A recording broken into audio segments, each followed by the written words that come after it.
এরপরে প্রশ্ন হলো, আল্লাহ যে আছে এর দলিল কি? কোরআন হাদিস থেকে দলিল মানবো না, কারণ এগুলো তারই কথা।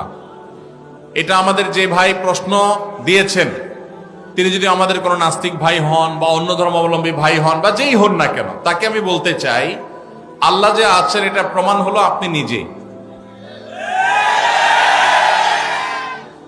আপনি আপনার লাইফটা কোত্থেকে পাইছেন? নেট থেকে ডাউনলোড করে নিছেন?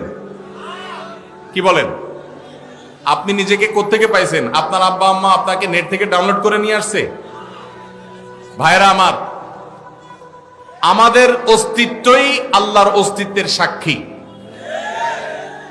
আল্লাহ রাব্বুল আলামিন বলেছেন, ওয়াফি আনফুসিকুম আফালা তুবসিরুন, তোমাদের অস্তিত্বের মধ্যেই আল্লাহর অস্তিত্বের নিদর্শন আছে, তোমরা কি দেখো না? ভাইরা আমার, আল্লাহর এই বিশাল সৃষ্টি জগৎ, এই মহাসৃষ্টি, এত বিশাল সৃষ্টি জগৎ দেখার পরও যদি কেউ স্রষ্টাকে বিশ্বাস করতে কষ্ট হয়, তাহলে তার মতো হতভাগা আর কে হতে পারে? ভাইরা আমার, এই সৃষ্টি জগৎই স্রষ্টার অস্তিত্বের সাক্ষী। আল্লাহ রাব্বুল আলামিন আল্লাহর এই সৃষ্টি জগৎ দেখে, তার সুনিপুণ সৃষ্টি দেখে আল্লাহর অস্তিত্ব এটা খুঁজে পাওয়ার হেদায়েত, তৌফিক আল্লাহ তাআলা আমাদেরকে দান করুন।